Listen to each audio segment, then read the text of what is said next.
Hello, everyone, and welcome back to another episode of the Real Podcasters, episode 5. Actually, on episode 5. I'm your host, Regan, as always, with my co host, Dan. Hello, everybody. Hello. Hello to the 30 people who listened to the previous one. Thank you. Just 30? I thought it was lower. Well, the subscriber count is lower 7. That being said, I know who 3 of them are. So the other 4, I don't know who. Well, I'd assume the other one's my girlfriend. I'd like to think. Could be. We'll never know.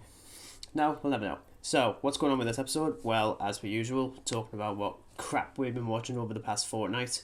You're also getting a review from me on Death on the Nile, and a special review that's going to be closer to a rant, so Dan's looking forward to that. And also, literally, the day we're recording this is the release of the Batman, so there's going to be a spoiler-free review of that. We were tempted to do spoiler-filled, but already this episode's going to be quite long.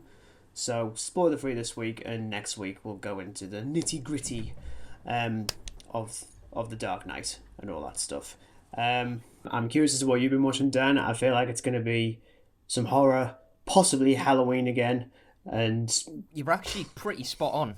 I must admit. Great. But the majority of this time, though, Regan, is actually newer stuff. I decided to sort of push the boat out a bit because I was getting a bit bored of rewatches. I mean, I just sort of had a bit of a troublesome week trying to actually find something new to watch, because I was like, I don't want to start a horror series that I know is gonna just go on and on and on. So I was like, I'll just go on Netflix and rewatch a few things. So I ended up watching the Marcus Nispel remake of Friday the 13th, 2009, I think that came out. Oh yeah, the Michael Bay produced one, I think. Yeah. I think Bay's produced most of those horror remakes. But aside from that, there's also Halloween 4. And you know what, right? Halloween 4 is fine. It does its own thing. That's enough said. So I stupidly decided to then watch Halloween 5, and that was just a stupid mistake. I can't even begin to describe. I'm cringing, and I haven't even seen them.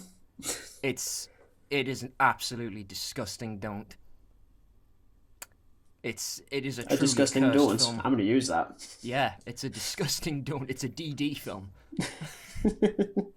But aside from the rewatches, I finally got round to watching Sam Raimi's The Evil Dead. Finally, I still haven't seen it. Oh my goodness, it's actually my favourite film so far. My favourite horror film, I should add. My favourite horror film so far. Well, as in out of every single horror film you've ever seen? Yeah, so far. Jesus Christ. Okay. Yeah, it's actually overtaken Aliens, which I never ever thought something would overtake Aliens. But it just went... It's not allowed. Boom. I did not expect it. It's such a great film. A few other new things, though, most of which were just sort of... this really, really screwed up series on Netflix called Midnight Mass, which is a really... man, that's the Mike Flanagan one. I've been desperate to watch that one. It is really good. Don't get me wrong, it's slow, but if you just sit down and give it time, you will honestly be mind-boggled. It is so good. Fantastic. And for 7 episodes, I know that seems like quite a lot considering the runtime they have on them, but still... worth a watch, 100% worth a watch. But good. I think aside from that, that's pretty much all I've been watching. And of course today, the Batman. Yeah, we will get to that a little bit later on. I say a little bit, very far later on.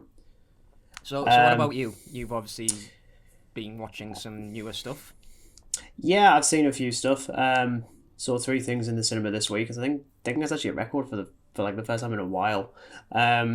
I started rewatching this French science fiction animated film called Fantastic Planet. Okay. Absolutely nutty. Granted, I mean, I didn't finish it because I was busy with a few other things, but it's easily like one of the best animated films I've ever seen. It's only 70 minutes long, so it's really, really short. Mm-hmm. But it's so good that I really want to read the book that it's based on. Oh, so it has a literature side to it too. Yeah, well, it was actually if I've gotten my info correct, it was written during, I want to say it like an occupation in Ukraine, which I also don't want to say considering what's going on considering in the current world right events now. in the world right now, yeah. Yeah, but as far as I know, I believe the film was actually made during then, and well, obviously given all that, it was pretty difficult. Mm-hmm. But it's a fascinating watch. So yeah, definitely give it a watch if you can. I think I'll have to. Then again, I wouldn't blame you for not watching it because it is very, very weird. I also, weirdly enough, I decided to rewatch the Star Wars Clone Wars animated film from 2008. Oh right. I mean, you said you were planning on watching that again, so. Well, because I mean, because naturally, Mandalorian again. I've gone through the first season of that again, so I'm on to season 2, and suddenly I was like, you know what? I'd quite like to watch the Clone Wars film again because I mean, as a kid, I thought it was great. Yeah. In reality, it's not. It's really not good. I mean, I've seen worse. Episode 9. Because it's just 4 big action scenes, which then again, if you take a look at the behind the scenes, it wasn't even meant to be a film. George just saw the dailies and thought, yeah, you know what, we can turn that into a film, and everyone just looked at him and was like, no, George, we can't do that. I was like, nah, it's fine, I'm George Lucas, I can do whatever the hell I want. I'm George Lucas, this is mine. It's literally like that. But of course that gets the debut of Ahsoka Tano, who is still pretty annoying in that one. But there's bits I don't mind. You know, it's just sort of like one of the like it's not bad, but it's not great either sort of things. Yeah, it's kind of nothingness. So it was just funny. Sits in the middle. Yeah, I mean, it was short enough that while my girlfriend was having a nap, I watched it, and then by the time she woke up, it had just finished. So I was like, that's fine. I wouldn't recommend you watch it. We rewatched Men in Black. The first one, or yeah. The only other one I'll end up rewatching Men in Black 2 at some point. I'd also I'd quite like to watch 3 again.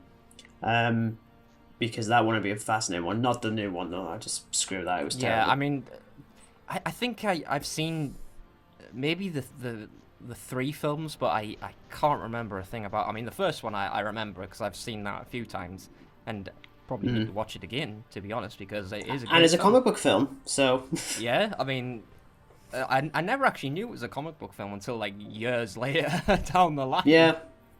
No, it's still fantastic. It's still one of the very best. And quite a quotable film. I think it's. The more absolutely. You watch it, the more you kind of pick up on the quotes and stuff. Oh yeah, it's absolutely terrific. Really, really funny Boris as well. the alien. It's just Boris. Yeah, I don't mind him in 3. He's actually okay. As is Josh Brolin in 3. He is in 3 as well. Yeah. I think I maybe only seen part of 3 because I definitely don't remember watching the entire thing. I saw it in the cinema. I'm fairly certain I did. But I haven't watched it for years, so I'd be curious if I even like it. But yeah, we'll cross that bridge later. And I had like a weird shift at work where I was like starting at 5 o'clock, so I thought, okay, I'll go and see Spider-Man again. Yeah, because you've rewatched No Way Home because you thought, yes, well, of course. I'm working here. I may as well go see it before I start work. Yeah. Plus, no offense, the Batman's out now, so I don't think it's going to be in the cinemas anymore. I think it's on 1 screening a day now. Yeah, because I'm pretty sure it's kind of on the same sort of level as Scream, and probably no doubt Jackass Forever will be very soon as well, where it's kind of just limited to a certain timing of view. Because I know at View Cinema, Scream is now only sort of like quite late at night. It's like sort of 9-10 o'clock at night. But as sort of weeks go on, I think we're looking at maybe like even later, if not just totally off now.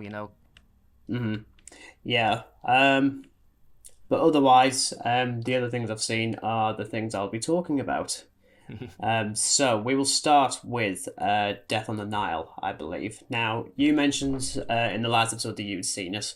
Did you actually see the Murder on the Orient Express film from 2017? The funny thing is, I saw the 74 one first because I hadn't seen like any of the films whatsoever or anything to do with Agatha Christie's Murder on the Orient Express. So I saw the original one and I thought it was great.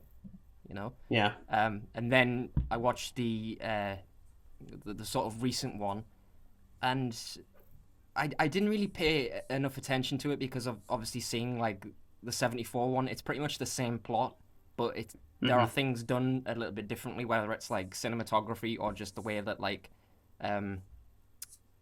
the goodness, I can't remember his name, but the inspector, how he questions everyone is done slightly differently. Yeah. But I thought it was okay. It wasn't fantastic, but it wasn't terrible either. It was just sort of one of those films that sits in the middle for me. Like, there was some great parts to it, don't get me wrong, that I think should have been in the 74 one. If not, this film has definitely sort of leaned on the 74 one to get what it's being given. But it's overall, I'd say, like, if somebody is like a fan of it, I would say watch it just for the sake of watching it. But I think it's a pretty sort of, I've watched this film, it's going on the shelf now kind of thing. Right. Like, it's something I wouldn't rewatch again, if that makes sense.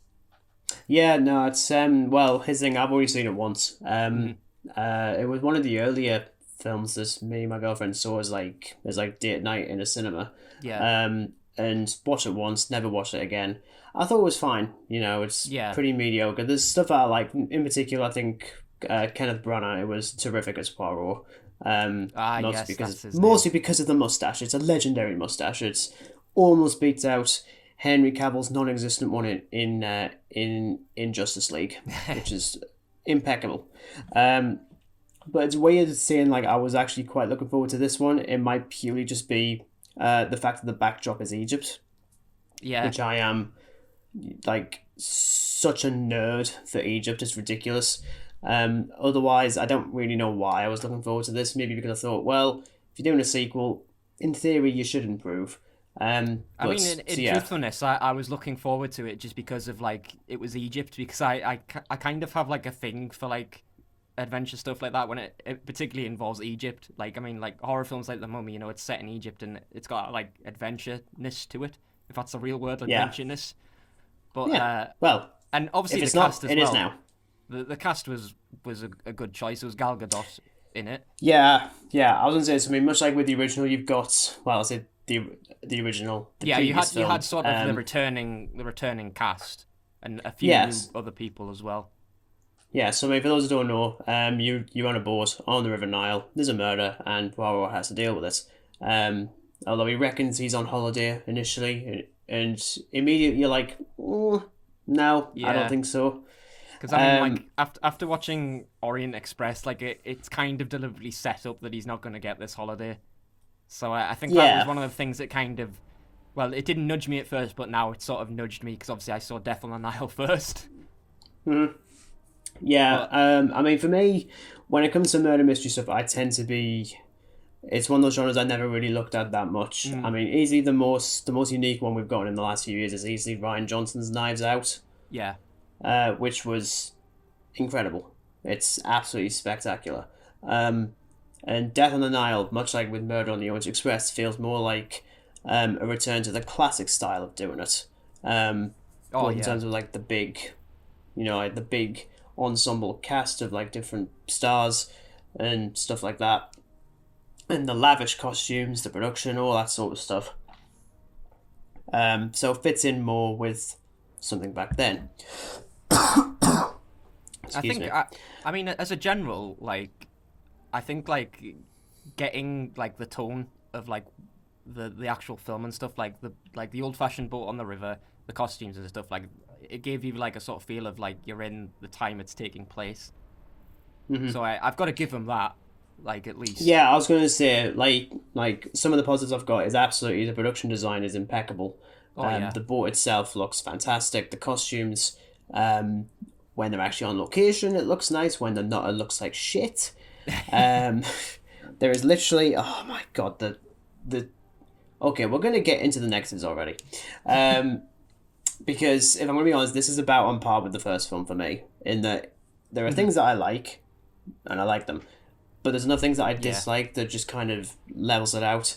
Not to use visual effects in that regard, because you're not watching this for the visual effects, but there's a lot of it. And I think I knew it was going to be really poor for that, as soon as, because there's a bird's eye view of Poirot as he's walking up to one of the pyramids when he sees his friend Book. Yeah. There are no footprints in the sand when he's walking. I was like, oh, here we go. Like, anytime they're not on the ship, I do not believe that they're where they are. Because apparently this thing had some scenes shot in Morocco. No, they didn't. I can't see it. I'd sort of like to know which scenes, because as you say, like, yeah, I picked up on that bit with the footprints too. I was thinking, you're in like a desert thing and you're walking towards your friend, but you're like the invisible man. You don't leave anything behind you. Yeah, exactly. I mean, don't get me wrong. It took me a while to, because I was captivated by the actual like sort of scene they were at. Like I was paying attention to what was going on in the scene, but then like obviously I looked at Poirot and then realized footprints. Where are they? Yeah, yeah, exactly. But taking the CGI outside, I think the biggest issue I had was the script. It's really creaky in places. There's times when I definitely agree. I think there are some parts that do really well, but then there's parts that are kind of, I think they, for whoever wrote it and whoever sort of said like the green light is for this script, I think that like there's something there, but it's kind of been squashed together. Like it's just sort of got to be in there. Like it doesn't need to be, but it has to be at the same time. Yeah, I mean, there's an instance with Armie Hammer's character where it's meant to be all emotional and stuff because a thing has happened. I'll keep it, vague. Despite the fact it's been out for about a month or so, it's a murder mystery thing. You don't want to, and he's all upset and stuff like that. And I was just stifling laughter. Now that could be his performance, that could be the script, it could be the direction, it could be a number of things. I can only judge it as it is. And for me, there was just so many instances where, because I saw it with my girlfriend, and I can't specifically place which scene it was, but there was a moment where it got so cringy that we just both slowly looked to one another, and we were just like, yeah, no. I know what you mean, because I think there are definitely a couple of moments like that where it kind of just gets on your skin a bit. Like it's like, ugh. Yeah. Like I think it doesn't maybe have as well, it's just like, the way, like, I mean, it's film, it's a personal thing, but for me, like, it's like these sort of like emotional moments these characters have, and I think it's when like Poirot's in like interrogating one of them, obviously because everybody's a suspect, as we all know. And like this character has like a sort of meltdown, but it feels like a really, like, maybe it was meant to be done, maybe it was the way of sort of putting this character off as manipulative or something like that, but the way it was sort of demonstrated was a bit cringy. I thought, oh, that's a bit like over dramatic, but maybe it was just meant to be like that, But for me, as who knows? I mean, person, I would felt like, ugh. That's I think I don't even know if it was meant to be deliberate, because I mean, when you've got a film like And Then There Were None, that's like a proper like classic murder mystery film. Yeah. Also Agatha Christie. That takes itself still really seriously, but it's also got a lot of comedic moments. This can't seem to level it really. I know people have already turned this bit into a meme, but there's that bit which you see in the trailers when Gal Gadot and the rest of the cast first get onto the boat, and she's talking and stuff like that, and then she's like, and we've got enough champagne to fill the Nile. And I can remember saying that, I was like, oh my god. It's not something you'd really expect Gal Gadot to say. but I mean, this was her character, I think her character was meant to be like, I think she was definitely one of the better characters for time. The bit that I actually appreciated with her was the fact that she is technically playing against type, in the sense that she's, we're used to seeing her as like a tall, like strong, badass character in other films. Whereas this, she's quite the opposite. She cowers at people. Yeah. Which was weird. As soon as the threat comes along, which is, if for, again, sort of not spoiling it, but essentially her husband's ex comes back and she is totally threatened by it. She feels absolutely powerless because of this threat that's on board now. And I thought that was really cool. It's fascinating. Because as you say, like, we're kind of used to seeing Gal Gadot as this strong woman, the Wonder Woman, after all, Yeah, it's it was nice to see her play against type, but as I say, it's overall, it's still a fairly mediocre affair. I think the things that elevate it are at least some of the performances, in particular Branagh, once again is Yeah. really great. I'm trying to figure out if I like the very first scene, which gives you an origin for the mustache, which It's got to is be said, like, because weird. I liked it. Don't get me wrong, but I think some people Yeah. think it's just a bit unnecessary. But I mean, there's like, Mm-hmm. oh, how did you grow your mustache kind of thing. So I suppose it calls back to it, but I think it's kind of like a split sort of reception on that. Some people like it, some people don't. I personally like it because I thought it was a pretty cool backstory. But on the other hand, I'm Yeah. a bit biased with it Yeah, because I it's mean, like all about war and stuff like this. It's like, oh, okay. Like we're in like this trenchy yeah, sort of place, and it's a bit like I thought I was watching a murder mystery, not like the introduction to 1917 or something.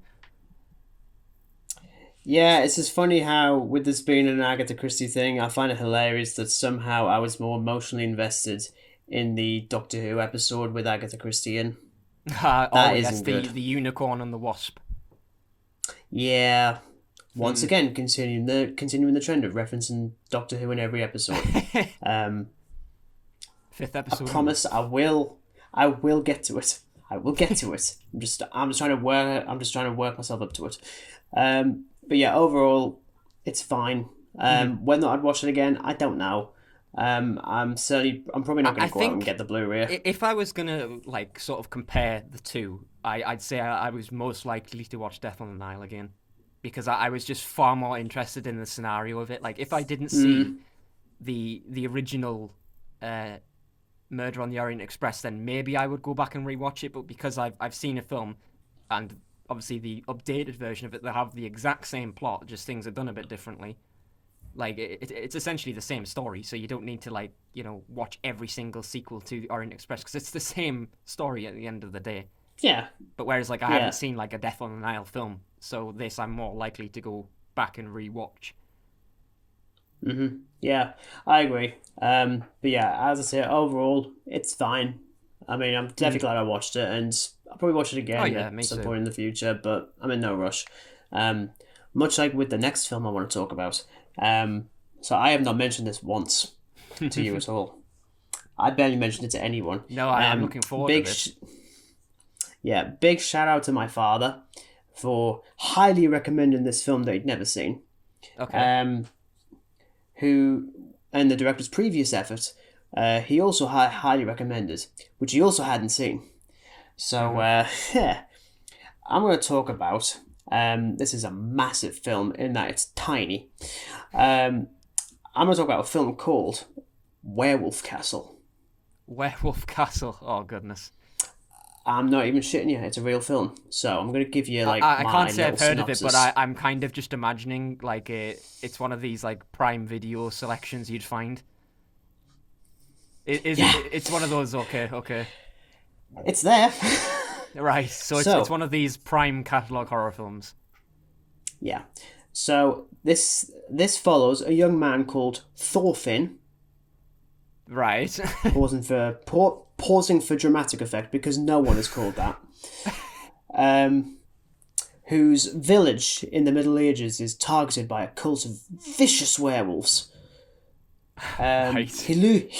He loses everything, so he has to go on a I mean, journey of yeah. self-discovery and all that sort of crap with a group of brave knights to find some sort of hope. Okay, so I'm just gonna stop you right here. So Why? essentially, it's Conan the Barbarian, but there's werewolves. Yes, and there are a Oh lot of god. werewolves. They appear pretty consistently. Right. So They just don't okay. look very consistent. So are Okay, these sort of like computer generated werewolves, or are they people in suit no werewolves? Computer? costumes, Are they? Oh, okay. So they're costumes. physical. Yeah, Yeah. Okay. costumes. Okay. You've got to wonder why I bother with like fecal matters such as this. Like, honestly, That's going to be um, the quote of this episode. I wonder why I bother with fecal matter such as this Regan English 2022.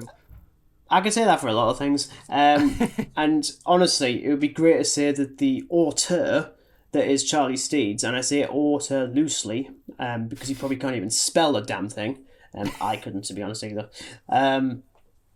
So he'd actually directed the previous film that my dad decided to recommend to us, which was called A Werewolf in England. So that's essentially just a rip-off of American Werewolf in London and American Werewolf in Paris. And I'd love to say it is, but it just isn't. I don't know what that one is. What I can say is that at least that one is entertainingly bad. This one, I'm just confused. This one was just bad. Well, yeah, because it's like, I mean, I'm not even talking about like the narrative bits or how the pacing works or all that sort of stuff. It's more so, who is this made for? Yeah, so now, it's kind of like I am describing what is the this genre of this sort of thing. It's like, who is it? No. Who are you trying to reach? Well, no, it's just, who would want to watch it? I don't get it. And honestly, I'm saying this after suffering through 6 Sharknado movies last year. Oh God, don't was it even last year or was it this year? I can't even remember which year it was. I think it was early this year. Because if you remember, I started watching a couple of them, and then you were like, "Oh yeah, I may as well watch them as well." I can't even remember. I feel like it was last year. I think I would have been braver than that this year, but who knows? But you know, much like with those films, it's clear that the filmmakers have no interest in crafting anything of meaningful value. Yeah. Let alone anything that can just be enjoyed for its stupidness or its ineptness. So would you say it's kind of just a film aimed at somebody who's just looking for something utterly mindless to watch, so just something you can stick on and not having to think about it? Not even that. I actually find this film really offensive, and I'll explain why. It's not because it's like offensive. It's not. But I mean, like, it's offensive is it because offensive it in terms of exists. filmmaking? Well, yeah, because here's the thing. You know, like, both me and you know how difficult it was to make a 7-minute short film in a single house. That was, I'm not going to call it a nightmare because it wasn't. It was decidedly easier than the previous one. But it's difficult. I think it's difficult would be the appropriate word. And at least we knew our limits. Like, if there was something that we feasibly couldn't do, we didn't just try to do it and then leave it in anyway. Yeah. Charlie Steeds doesn't understand any of that. Right. So he just throws everything at the screen in the hope that something will stick. Or maybe audience member's actually paying attention. I'm going to talk about one thing that really annoyed me, and it's something that I've noticed for the last couple of years. I blame Transformers: The Last Night on this, and I've even given it a name. I'm calling it The Curious Case of the Ruined Castle in the Middle Ages. The Curious Case of the Ruined Castle in the Middle Ages. Why does that sound like a Monty Python sketch? I really hope it is. Because that honestly sounds like something you'd have in like the Holy Grail or something. Yeah. Well, because here's the thing, right? I don't understand why they do this, but there's a thing I've noticed when... Okay, so context. End of the film, you actually see the titular castle. You see more werewolves beforehand before you actually see the castle. Right. And it's clearly just ruins, which makes sense because they would be ruins now. Yeah. They wouldn't be ruins then. They would be nice and clean and fresh. It would be a freshly laundered castle. This is a dead castle. So it's pretty unclear if the werewolves actually came from the castle, even though it says it involves a castle. Oh dear. I mean, at least the castle's there. It just doesn't make any sense continuity-wise for it to be a ruin. Yeah. It would be brand new. And they always do this. I mean, again, The Last Night did exactly the same thing. There's a scene in that with King Arthur. I've just said King Arthur in a Transformers movie. And they're all talking in a castle, and it's just ruins. I'm like, it wouldn't be ruins! I mean, I'm going to kind of jump on board with that as well, with the continuity side of that. I mean, as you know, I've been watching a lot of the Universal horror films. And the ones that I personally think are the best ones I've seen so far are the Frankenstein films, in particular the first two. I love the first two. But as you sort of go on, like, you know, Frankenstein sort of castle lab thing, there's some serious continuity with it because it's like 1 minute it's destroyed in the film and then the next minute it's like back. Well, here's the thing, right? The castle, it's not actually destroyed, you know? It's Thing is, though, is that I can defend films like that for the time. I cannot... Oh, yeah. You can't really defend... On a film when was this made? Was this made in 2022? Last year. So it's not really up to scratch, whereas like a film from the 1930s is acceptable, whereas this really isn't. No. And here's the thing as well. I think the reason why I find this even more offensive is because, I mean, I haven't spoken about this yet, but last year or so I've been watching quite a few werewolf films that really take this genre in a different direction. So say, for example, you got a film like Dog Soldiers. Yeah. I will be reviewing that in June because that's when the 4K Blu-ray is meant to come out. Fingers crossed, please. But with that one, the werewolves are presented as almost like a dark mirror to the soldiers who are the protagonists. Oh you right, know, yeah. I think that is in my watch list, and I'm very keen to actually give it a watch. yeah, I'd honestly call it my favorite werewolf film. Hmm. To be honest, I've always loved it. So they use as they hunt, they use tactics, they try to outsmart them. That's very, very human. Yeah, So the blend between man and wolf is the same. Then you got films like Ginger Snaps, When Animals Dream, where the werewolves are decidedly more human, but that's kind of the point. yeah. There's a really great one that's literally just called Werewolf. I saw it last year. I think it's a German film. It might be Austrian. I could be wrong. But that one basically has a group of kids that have been liberated from a concentration camp in the Second World War. And they're in this mansion. And the concept of the werewolf in that is either the hungry dogs that are trying to get into the house to kill these kids, or it's the kids themselves whose humanity has just regressed from being stuck in this camp for X amount of time. Absolutely fascinating. And the point I'm trying to make... Excuse me. It's okay. The point I'm trying to make is that you can do it differently. You can be really unique with them because let's face it, werewolves these days, you don't get them in the big budget stuff. Oh no. This is why. Because this is just crappy Bigfoot werewolf costume shit. I'm gonna actually recommend a werewolf film. It's one of these Prime ones, but I promise you now it is not as bad as the film you've watched. It actually has Sean Pertwee in it. Believe it or not. Okay, what is it? I will have to actually load up my letterbox to find it. Because fair enough, because I mean Sean Pertwee is in Dog Soldiers, and he's great. Because I was kind of surprised because I looked up the cast list, and when I actually saw like who was in it, I thought no way, unless there's another guy called Sean Pertwee, you know. So I'll find it. I'm probably gonna have to scroll a bit here. So no, it's okay. I'll just continue. But I think the other thing as well is that if you swap out the werewolves for any other monster, it's exactly the same film. So like if you swap them out for zombies, vampires, even a leprechaun, yeah, it would be exactly the same film. So the film is called Howl. Yes, I have heard of that one. Came out in 2015, directed by Paul Hiet. I don't know if I'm saying that right. Pass. No, but he's done another sort of couple of films. He's done The Seasoning House, The Convent rather, and Peripheral.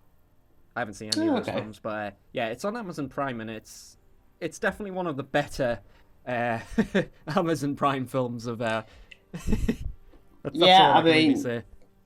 mean, this is already. I mean, I do have a rank. I mean, I should stress all the reviews that you're going to be seeing or listening to in this podcast are going to be in the description below, so you can read my review for Werewolf Castle. It is the worst werewolf film I've ever seen in my life, and currently is the shittest film I've seen all year. It's worse than Moonfall. It's worse than Doctor Who. How is that possible?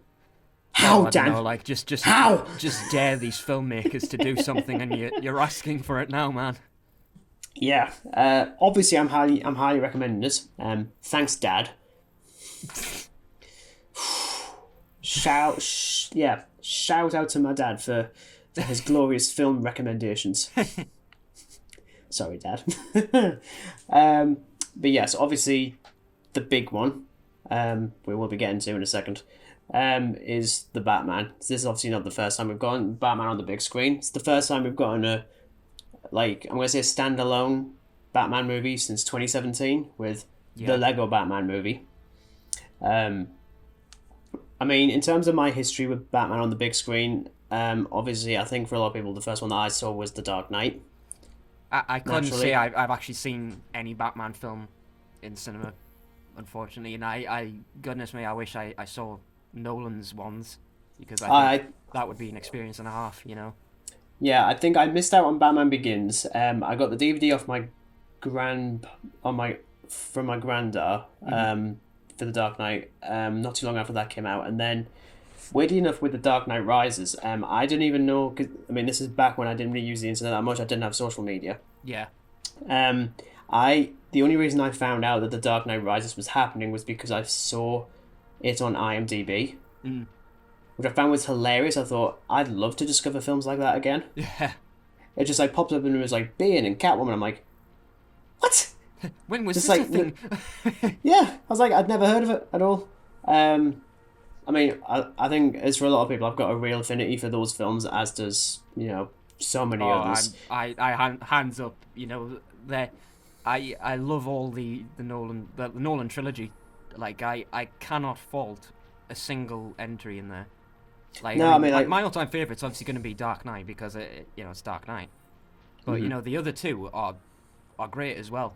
They are absolutely fantastic films. Yeah, all three are pretty interchangeable for me. I tend to go more towards Rises, but that happens a lot with like trilogies or series where the third one is usually my favorite. You've got like Dark Knight Rises. You've got Back to the Future as well because the third one's Back to the Future Part 3.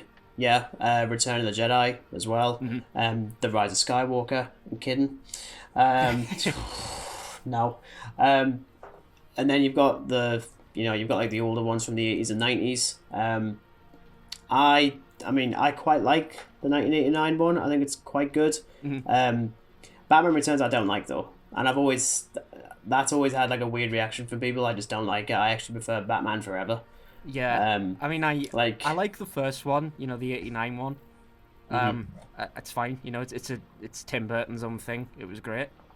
Yeah, but Returns, I wasn't looking forward to it at first when I first watched it, and it just blew me away. To be honest, there's something about it that is just so cool. But maybe that's just because I'm big on Tim Burton. I really well, like I think his it's style. also because those types of films just don't get made anymore. Oh yeah, like that style, even by today's standards, it just wouldn't work. Oh, absolutely not. No, the backfire I think would be. Oh yeah, definitely. But as for Forever, like I thought that was like while I respected like the filmmaking of it, like they try to do something different with it. And in terms of just making like the ultimate campy Batman, as with obviously the other Batman film with Mr. Arnold Schwarzenegger. Oh yeah, the classic. Oh yeah, that impeccable masterpiece. I mean, it's one of those things like I think the film's terrible, but I don't hate it. Like in the same way that other people do. I think we're kind of past that now. Oh yeah. It is very much a product of its time. Yeah, definitely. And we will leave it there. But I bring up the Lego Batman movie for a very specific reason, and now we're going to get into the Batman. I'll give you my review of that, and then I want to hear your thoughts. So, the Batman. I saw this really early this morning at like 11 o'clock. Like it's the earliest I've seen a film for quite a while, or at least a brand new one. And one of this scale is a 3-hour detective noir, written and directed by Matt Reeves. Famously, this was going to be helmed by Ben Affleck. He was going to direct, write, produce, and star in it, and then left after a myriad of things going on in his personal life. So this film's had a really rocky journey to get to the big screen. So this is set 2 years into Batman's escapade of crime fighting. And he, for the first time properly, teams up with James Gordon to uncover a string of, I'd say, horrific murders. They're murders. They're naturally horrific. Yeah. Tied to a mysterious individual calling himself the Riddler. Now, I mean, you know me well, Dan. I've been pretty vocal about my worries for this film leading up to it. Namely, I thought, okay, this is just going to be the Dark Knight light.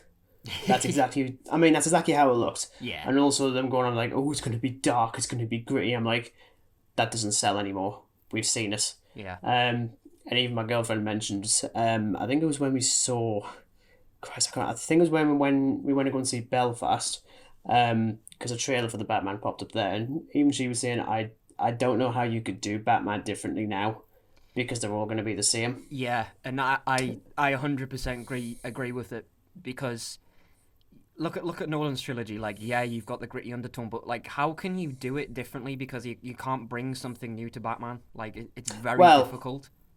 Exactly, and that's why I bring up the Lego Batman movie as a good example, because that film is amazing. But it's also a really great Batman story. It strips away, naturally, the dark and gritty stuff because it's Lego, but it still works for Batman. And I think as well, considering that the previous two live-action iterations, Christian Bale and Ben Affleck, have all been on the level of dark and gritty in a few different ways. Oh yeah. This one I think had to work even harder to justify itself. It takes itself extremely seriously. It's dark, it's dour, it's pretty melancholy, but it's also a modern reinterpretation of a film noir. And finally, the first instance of Batman actually being a detective. So yeah, it's not entirely original, but I can't deny I was left fascinated. I think this is a good movie.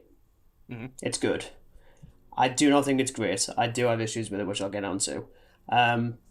With Matt Reeves as a director, I think he's yet to make a bad movie. You know, Cloverfield is phenomenal. Yeah. I really love his remake of Let Me In. I think that's a fantastic... Yes, he remade it, yes. That's a good point. point. Yeah, I mean, I love both versions, but I really love his one. And both of his Apes movies are terrific as well. He's one of those rare filmmakers where he can work in the studio system, but he's got a very indie mindset. Yeah. So him helming a Batman movie, I was like, okay, despite the fact I would like to have seen Ben Affleck do his, I'm quite intrigued to see this one. He's able to craft a Batman who is naturally hideously scarred by his dark past, but is wise to omit the tradition of seeing his parents murder. Yeah. We've already seen the slow-mo version from Snyder. I don't think we need to see it again. It's just, it's why I appreciate the new Spider-Man movies so much, is because they don't feel the need to add in the bits that the general audience already knows. Yeah, exactly. Well, like the whole thing of Uncle Ben getting killed, the spider bite. We've had like two movies do this, so why should we have Batman do the same if the parents get shot? I mean, even Gotham did that as well. Yeah. There's also another interesting approach done to this version of Batman, in that almost the secret identity is Bruce Wayne rather than Batman. Like, it's like 90% Batman, 10% is Bruce Wayne. And I find that fascinating because it's quite clear, and I think this is something that they try to do with the Ben Affleck version but didn't quite crack it, is that this character feels a lot more comfortable hidden behind the mask, the cowl and the cape and all that sort of stuff. Yeah. And he's trying really hard to be Bruce Wayne but just can't quite crack it. Yeah. Which makes sense if he's only 2 years into beating the hell out of people. He can't really differentiate. So I find that's actually quite fascinating. I do think Robert Pattinson is good in the role. It's the kind of role I think he's going to grow into a little bit more if we see him again, which I'm sure we will. And I think he'll be better. I mean, speaking of like growing in, I mean that's basically the case for all the characters. Gordon isn't the commissioner yet. Selena Kyle isn't really Catwoman. Colin Farrell, my God. I'm not going to sugarcoat. This is the best version I've ever seen of the Penguin. I think he's absolutely magnificent. And yeah, fair enough. It's quite clear it is Colin Farrell, but it's also really not. Like, it's just all the makeup and the prosthetics. Yeah. You'd never know it's him. I tell you what, like, it took some cracking on to actually realise that it was Colin Farrell, because as you say, like, the prosthetics, the makeup, the look, it just hid like the Colin Farrell features, I would 100% agree that is like the best interpretation of Penguin I've seen. Yeah. Like Zoe Kravitz as well, really good as Selena Kyle. It's a nice mirror to Batman as well. They're both very tortured, but they clearly went in different directions. Oh yeah. I mean, neither are necessarily good people, but they clearly both want to make a difference in the city that's crap. This is easily, alongside Joker, the crappiest version of Gotham I've ever seen. But I think the one that I was the most curious about is also the best thing in the film, and that is Paul Dano as the Riddler. Because he's so unassuming, so ordinary, and basically docile. So the idea of him playing like a really crazed psychopathic puzzle guy, genius. He is terrifying in this. I tell you what, like, when I was sitting there and got the first sort of look at the Riddler, like, I was quite on edge.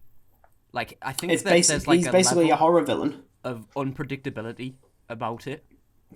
Yeah. Like, it honestly feels like a horror antagonist. Like, at times, it really did feel like that. And I think it's safe to say that, the the comparisons have already been made to the Zodiac Killer, and I guess Mm-hmm. modern forms of terrorism. It really hits home, especially with more recent events and stuff like Yeah. that. If you feel uncomfortable, that's kind of the point. I've also seen this whole thing about the film's rating. It's quite interesting. It's a 15 here in the UK, but it's a PG-13 in America, so it's the Oh, equivalent of a really? 12. Wow. Yeah, it's weird. Robert Pattinson didn't even know it was a 15, so that's interesting. But weirdly enough, in the last couple of days, Belfast, the city, not the Mm-hmm. film, um, is currently the only city to alter the rating due to people kicking off. It's a 15 year, Mm-hmm. so kids can go see it with their With like a parents. accompanied adult, yeah. Which is, I mean, I work in the cinema. I've already had people heckling me because they can't bring their kids to see the film, Yeah. because they're 15. I'm like, well, wait to see what the film's like, or at least I will. Definitely don't bring your kids to it. I mean, it's not like a terrifying, monstrous film, but But there are some I pretty don't like think kids would really latch onto it. yeah. I think it's quite Yeah, here's the thing. complex for like a young kid to understand. Like Yeah, and it's fascinating to think that when The Dark Knight was released in 2008, people were pushing for it to be a 15. mm. This is darker, and it's flipped the other way around. Oh, yeah. That's really unusual. Point is, it's actually right to be a 15, which I never thought I'd say. I thought, oh, it's a Batman film. No, it absolutely deserves to be a I think 15. it's 100% rated the way it is because there are some pretty brutal things in that film, man. Yeah. I mean, couple of other positives. Greek Fraser, the cinematographer, Mhm. Mandalorian, Dune, and now Batman. He could rival Roger Deakins for me now. It's like a proper like modern noir look, Oh, and is probably the best looking Batman film I think we've seen. yeah. I'd say Obviously features. this is like a film that the cinematography is so good in it, and as you say, you know, this is a cinematographer who's worked on Dune. You know, impeccable cinematography. Like some of the shots Yeah, were like, wow, you know. And yeah, I don't really usually pay much attention to cinematography in a film. Like, I mean, I don't mean that as like a bad thing. I just sort of think like, okay, yeah, like there's some nice shots, but this was like, wow, look at what this shot is doing. Like, mm-hmm. you know, I think this shot is in the trailer, but when the Batman has obviously caught Penguin down, he's flipped the car, and Oh the yeah. shot actually inverts, and I think that was just absolutely magnificent. You see, he's I thought that was upside down like a superb. bat. You know, the symbolism of the bat, you know, bat upside down, Yeah. and the way it was shot, the score over the top of it, it was fantastic. I thought, wow, this is Well, I mean, speaking cool. of the score, that is my other positive to say is that I mean, it's by no means my favorite Batman score at Mhm. all. I mean, I haven't listened to it isolated just yet. I was initially going to, and then I just ended up not. I do quite like what Michael Giacchino does here. It definitely echoes a bit of Elfman, greatly a bit of Elliot Goldenthal's work in Forever and Robin. Yeah, Thank God, because I think those scores might actually be better personally. Hot take again. But I'm curious to listen to it without the imagery. yeah, As I said earlier, this film is by no means original. As I said, my biggest concern was it being like another variation of The Dark Knight, and there's definitely bits of it that do feel like that. mhm. Um, um, I wouldn't say you could like swap out the Riddler for the Joker by any means. Yeah, I don't think it would work that way, which is great. You know, it shows the Riddler is really integral to this film. But the comparisons are naturally going to be there, especially with the, you know, especially with the tone that they're going with. I also think that what Riddler plans by the end feels a bit weird, and the third act kind of it pushes it more towards generic supervillain climax, yeah, which again, no spoilers. But it kind of pulled us out a little bit. I thought, you were going really well, and then you've. It's not like with like most of the Marvel films where like the third act just devolves into CGI and explosions. It doesn't go that far. What I will say though is that I wasn't expecting the ending and what no, actually happens by the end. Um, so I suppose that's a positive. yeah. The fact of the I'd matter say is that's that a positive. yeah, I mean I know there's people calling this thing a masterpiece, one of the greatest superhero films ever made. Robert Pattinson's the best Batman. No to all of those. It still lacks a bit of its own identity, and I hope that um, if we do get a sequel, which I'm sure we will, this will probably make $1 billion. I hope they can Yeah, do something a I little bit think different. this is kind of ended on a way that there is. It sort of hasn't been set up as like make another sequel, but I think it's sort of left on a good point of like, okay, there is a film, go make another idea with it, kind of thing. Like it's not sort of like deliberately setting it up. That's how I feel anyway. I don't think it's been deliberately set up for a sequel. Yeah, it definitely works as its own film, and I am Yeah, curious to see where it goes later. And of course, there's things I do want to talk about, but we'll address those next week in the spoiler video. But for me, it's good. It's mm-hmm. not great. I did leave the cinema pretty happy with it. Yeah, I was glad that it wasn't as unoriginal as I was hoping it. Well, not hoping, assuming it would be, because the mm-hmm. trailers were. I will say this though about the trailers though. Again, not giving anything away. There is a lot of what actually happens in this film in those trailers, which really disappointed me. Mm-hmm.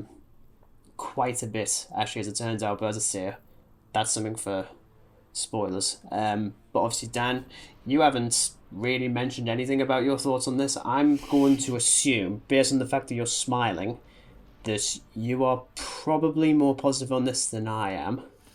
Saying that, I still like it, but I think you might be more positive. Are you sure it's positive? Well, it would be actually even funnier if you were the exact opposite and you thought it was absolute hot garbage and Batman and Robin was better. No. Okay. I'm just gonna lay my cards on the table now, Regan. I think Okay. this is, if not my this film, like as you say, like yeah, it does have its unoriginal moments, and yeah, it does lean on sort of Dark Knight quite a lot. But Mm-hmm. to me, I think this film hit me like the Dark Knight hit me. I would say that it's just as good as the Dark Knight, personally. Oh, good then. Yeah. There are some parts of it that just scream the Arkham games. Like they have taken so Yeah. much thought from it. Like the way, like the Iceberg Lounge. That oh my goodness, like I thought this is absolutely fantastic. And don't get me wrong, I was worried about how the film would turn out. With all the stuff with Ben Affleck, and of course Robert Pattinson. Like I've only really seen a few films with him in, and most people know him from Twilight, and Twilight is quite a sort of campy vampire thing. So I was a bit worried when he was cast as Batman, but Mm-hmm. it sort of just totally blew me off. Like this, I'm gonna be honest, this was a Batman that I wanted to see for a long time. This isn't like some playboy who just acts all happy. He's the total opposite. Like Yeah.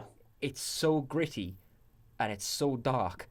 Like that is a Bruce Wayne I've wanted to see for a long, long time. Like, Mm-hmm. don't get me wrong. Like the other ones have their moments where, like, the death of their parents clearly impacts them, but like he is tormented. Like he is clearly tormented because people want him to be Bruce Wayne, but he can't be Bruce Wayne because he wants to change the city. That is his goal. Yeah. And I thought like the suit was great, the cinematography, Yeah. the action, everything I loved, and the score. Whew. that there are some excellent pieces of composure in that film, and they I just mean, really heighten the film for me. yeah, I actually forgot to mention the suit. Yeah, it has actually grown on me because it's weird when Ben Affleck's first suit was revealed, and I thought that is the best one we're ever Yeah, gonna get. This one feels very Arkham Origins esque, which yeah, is actually my personal favorite bat suit from those games. mhm, There's some interesting things with that suit, in particular the bat symbol. Obviously, people had their theories as to it. It was potentially the gun that had yeah, killed his parents with. This isn't. I don't consider this a spoiler, so whatever, because it doesn't really impact. It's not actually. Even though I was fully banking on it. As everyone know, it's literally it's just a batarang that he just keeps there. I'm like, I like that. yeah. I That's thought it actually was quirky, but I'll quite tell good. you what really, really impressed me about that film: the fact that we didn't have like a bigger villain. Like it was like, don't get me wrong, Riddler is like a primary villain. Like for those who've played the Arkham games, like we obviously know Riddler is one of the main villains. But like Mm, you think of a Batman film and you automatically go to Joker. I think like people just think of Joker. So yeah, I was really happy that like they chose Riddler and Penguin yeah, and of course in the Mob. But like this version of Riddler was so like quite I'd say he really put you on edge sometimes. Like there was a lot of like unpredictability about this character, and Definitely. the way he dresses and stuff like that. Like it wasn't a campy like question mark suit. Like it was this really like sort of apocalyptic look he had, and I really liked it. Like it really fitted in with the tone of the film, like the dark, gritty, all this sort of stuff, the crime-ridden city, all this. Like it almost had this apocalyptic thing to it, and the logo as well, the Riddle logo, brill. Like I really loved it, and I sort of went in there expecting like as you sort of said earlier, like a light version of Dark Knight, and yeah, I'd say it has its bits, but like overall, this is one of the best films I've seen. For me personally, I think it hit me so hard. Like if someone said like, "Oh, do you prefer Dark Knight or the new one?" I'd say, well, I think they're both up there. Like I'd probably go as far to say as I actually prefer the Batman to Dark Knight Rises, to an extent. Like don't get me wrong, I love Nolan's trilogy, but this film just it rocketed up. Like it just got better for me. Yeah, I mean, hearing other people talk about this film even before the release, it was clear that there was a lot of like fan anticipation. People were really looking forward to it. So I always felt like I was in the minority when I was like, yeah. I've seen a lot of Batman, and the Lego Batman movie is legendary now. Yeah. That is in the top 5 best DC movies, which funnily enough all are connected to Batman. That being the Dark Knight trilogy, Lego Batman, and Joker. So clearly, I think I'm from like a fan a DC point of view, this is one of the best steps they've taken. And as you know, I love the Suicide Squad, James Gunn, not the other one. That right horrible one. thing. Yeah, the right one. This proves as another another step in the right direction for DC. Because I mean, look at the rating of it. Like I think it's like a 4.2, maybe 3 on Letterboxd right now. I believe it is actually. So although it's it might just have showing changed that it's getting. We're finally getting a film people like. 4.3, yeah. Which is weird because I honestly thought people were going to be a lot more harsh on this, especially I after... was expecting a lot of critical sort of response, and I was certainly expecting, it's basically just Dark Knight 2.0. Well, it's not even that. I think it's because this is replacing what Ben Affleck was going to do. We've had more details about that in the last year or so. And, we've seen enough people being like, hashtag make the Batfleck movie. He's never going to. He's sick of being Batman. Just leave him alone. And yes, would I like to see it? Of course I would. I would adore to see that one, which was going to be in Arkham Asylum with a load of his rogues gallery. But I'm fine with something else if Ben Affleck wasn't going to do it. But clearly I was right. You were actually a lot more positive on it than me. Yeah. I think if I'm definitely going to rewatch it at some point. I mean, the thing that I suppose, and just for the sake, because you've said something negative about it, I'm going to say something negative about it. I think the only thing that sort of put me off was the runtime. But even so, that 3 hours just flew by for me because it was a really good film. And there to be are honest, some things that are a little bit ropey in it. I think some of there's some action sequences of Batman, he's going through this area on the zip line and things, and some of the effects are a bit hinkity dink, if that's a term. Hinkity dink. They're not, they're not brill, but they're okay. Yeah. But aside from that, loved it. Excellent then. Yeah, I mean, I think it's curious because obviously, I'm pretty certain we are going to be getting sequels to this. I know we're getting, I believe we're getting a TV show that's going to be set in the GCPD. So it's going to be Gotham again. So there's going to be another Gotham. Okay. I believe Penguin might be getting a spin-off, and I'm just sort of okay, this still feels like its own thing, so I don't mind, because I don't mind it being a launchpad for other things if it works on its own. Yeah, I mean, kind of look at Peacemaker from Suicide Squad. He's got his own thing, so yeah, exactly. There is room to do it like this, and it's not like you have to do every single one where it has to feel like its own film and then decide to do a sequel afterwards. It's fine if you plan ahead. Yeah. In fact, I'd rather they do, because Warner Brothers is notorious for not really planning anything, much like Disney on anything that's not Marvel. Star Wars reference? Nah, whatever. But obviously the big question is, can the future of Batman on the big screen, can it still work without it being this sort of tone? I'd personally say yeah. I think It just depends on how you do it. Like, you could do Adam West if you really wanted to. Robin, pass me my anti-shark repellent. Oh, you know what, right? I think it would have been hilarious if we saw some sort of reference to that. That would have been quite funny. I think maybe if there was like a little like spoof like shot, where like he's in like the Batmobile. I love the Batmobile, by the way. Like that just takes me back to like old Batman because it's like this hot rod thing. It's brilliant. Yeah. Like, I think if there was like a little shot of like Batman just scrolling through the gadgets and then there's this little like thing of like anti-shark repellent, I think that would have been absolutely terrific.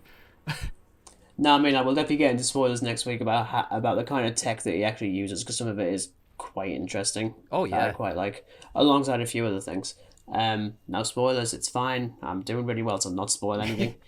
But I think for both of us, we're definitely on the positive end. We both definitely recommend the film, and as I'm sure it will. It'll make plenty of money. Plenty of people will see it, and I'm very much looking forward to working cinema shifts while all the film is playing this weekend.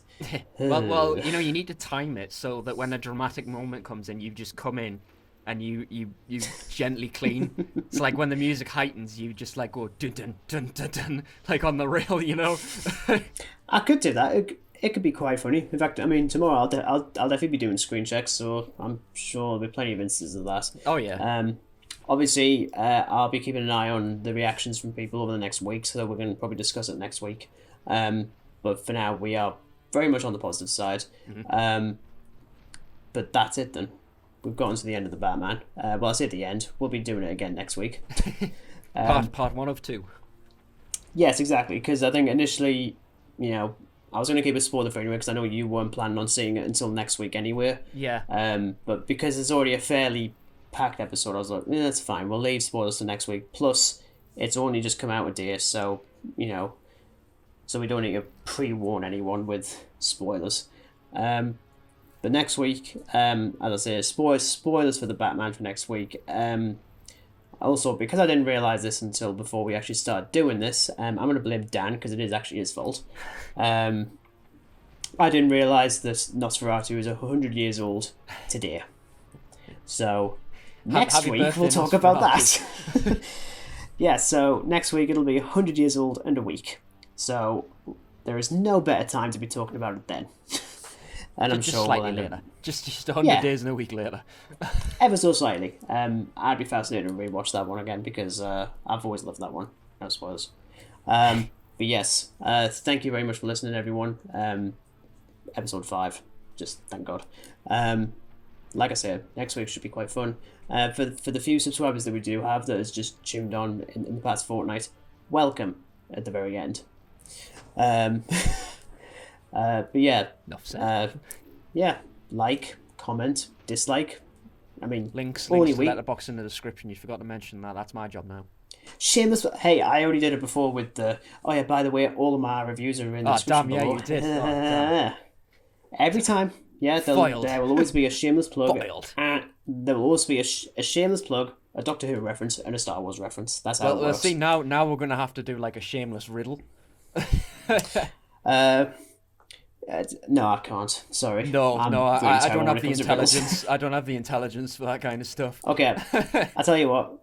We will think of one and do it for next week. How about that? Yeah. Okay. Let's do that. Yeah. Because why the hell not? But yes. Thank you for listening, and we will see you next week. Goodbye, everyone.